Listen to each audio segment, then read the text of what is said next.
All right, I ended up burning a solenoid on my rear Adex valve. That happened a while ago. This one's been on there. It was on there all summer. I was basically just being lazy and didn't replace it. Just having too much fun, I guess. I probably should have fixed it a little sooner, but today I'm going to show you how to prevent that, or anyways prevent how mine burnt up. And what had happened was one of my solenoids got stuck open and was grounding on itself, and it was sending more than 24 volts to my solenoid on my square. And what happened was you send more than 24 volts and you keep it on that for a while, it's going to burn that up.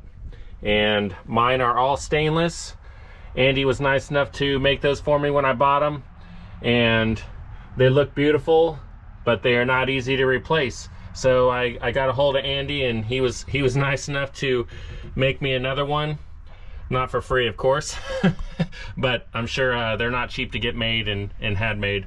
But so today I'm going to show you how to prevent that, and also I'm going to show you how to replace and put a new solenoid on your square or Adex valve. First up, tools you're going to need to keep your valve from getting more than 24 volts and burning up. Some of you might already know this, some of you might not, but if you don't, or it's not done on your setup, you're definitely going to want to make this little small upgrade. It doesn't cost very much, and it doesn't take very much time at all, and it'll keep you from burning up solenoids on your dumps. So you'll need some wire cutting, crimping, stripping tools. Again, cutting, crimping, stripping. And then you're going to need to get one of these inline fuses. Let me get this up where you can see it. 30 volts. So if it goes, or 30 amps, I'm sorry.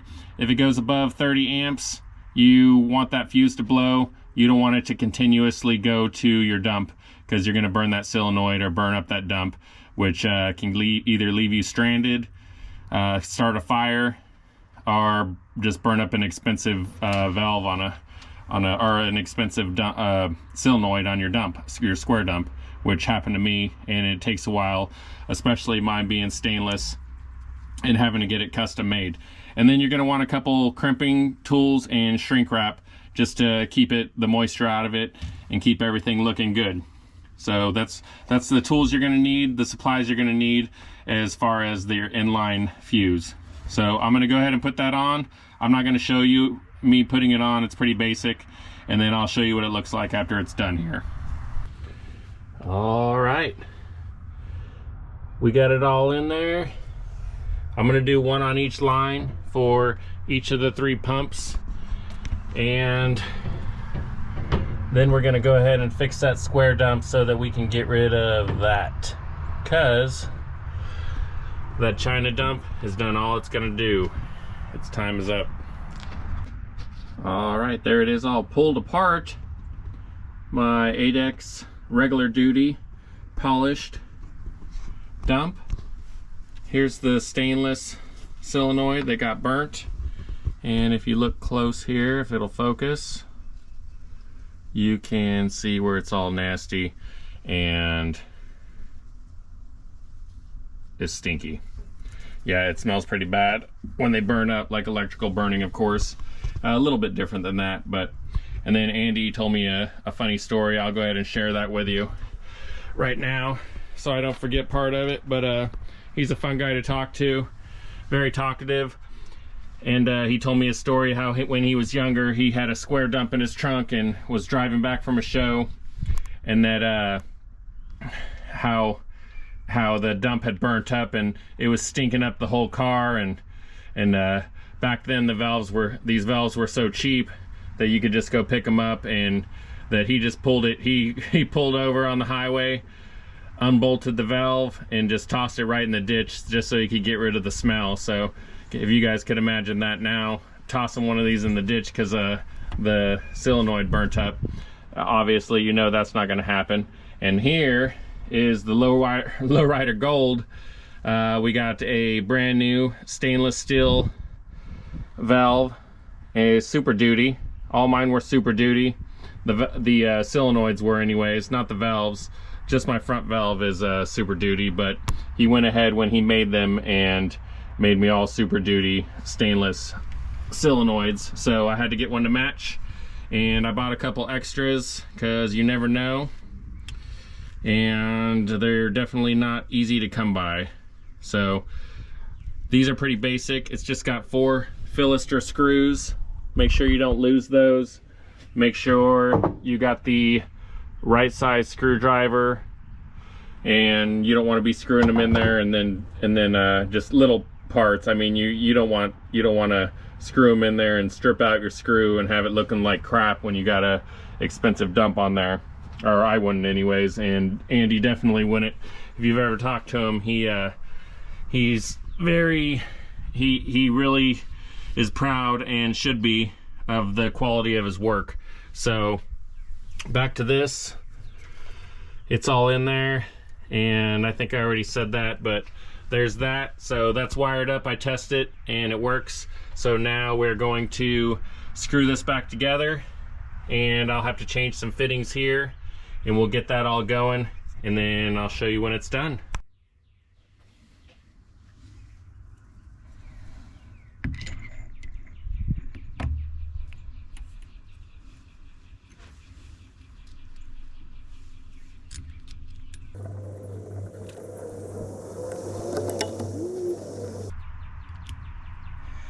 So I just want to take a moment while I'm screwing this together and let you all know how appreciative I am of all my new subscribers. I appreciate all of you. I've had people reach out, tell me stories, ask me questions, and also share their knowledge with me on things that they've learned. So we want to keep this low riding community alive. We want to keep it going for the younger people. So you older guys, I'm not too old, but I am 43, and my grandpa was my first experience low riding. He took me to the Fontana swap meet, and he was like, I was probably about 13, it was probably a 92, 93, and he was like, oh look, there's a cool car. And I'll never forget it. It was a early 80s Monte Carlo, and it was hopping through the parking lot, and that just blew my mind. I thought that was the coolest thing in the whole world, and I was hooked from that point on. You're gonna want to do these in opposite orders, just like you're tightening a tire.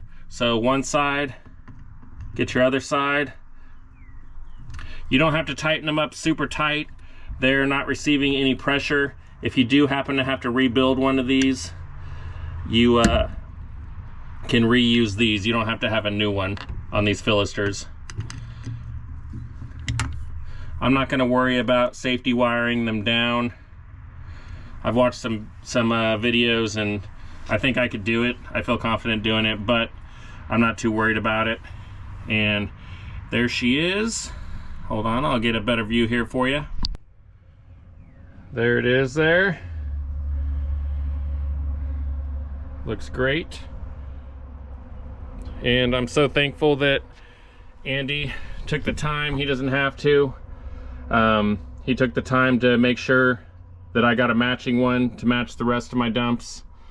And that truly was, there's not too many business owners or too many people that proud of their work and that helpful, who are gonna go out of their way and do something for someone they've never actually met in person. So Andy is a straight up awesome dude, and I just want to throw a shout out to him and thank him. So next up, let's get this bad boy bolted up and get it all dialed in.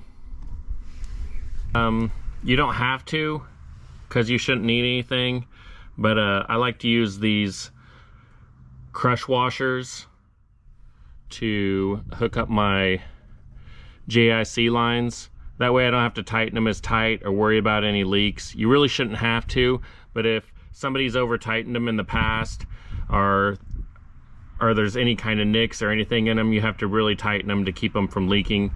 So I just put one of these in there just to be safe, and then I don't have to tighten it near as tight just to get it, to keep it from leaking. It's just like a extra thing. Anyways, I'll leave a link to the Amazon, where I get them on Amazon. They're a little bit expensive right now, but if you decide, if you're having problems with your hoses leaking from the fittings, and you don't want to keep tightening them because it keeps messing it up, go ahead and try putting one of these in there and then see if that helps out.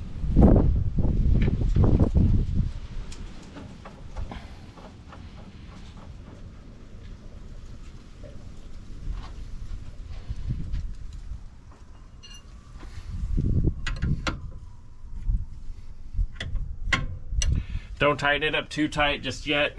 You just want to keep it there. And of course, if you pulled it apart, you already know that you might have to move this around just to get the fittings to line up right.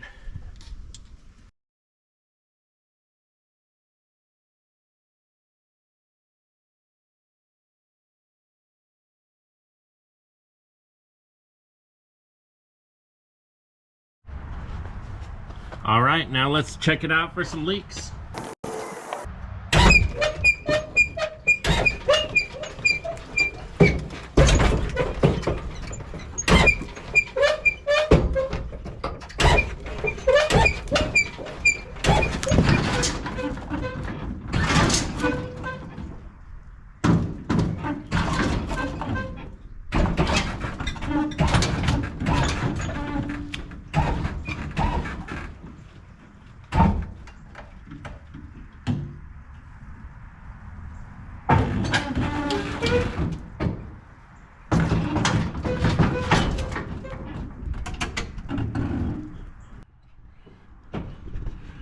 All right, it looks like it is leaking from this fitting over here, so I'm going to tighten that up. I think I forgot to tighten that one, to be honest with you.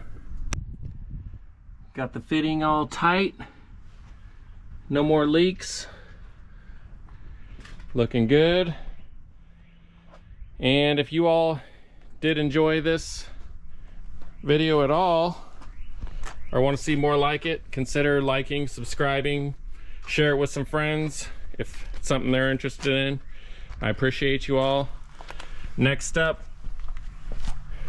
I'll be getting back on the frame today, and I'm going to, as you can see here, these tires are not ready for summer. I'm not going to be out on the road in those bad boys. They need some attention.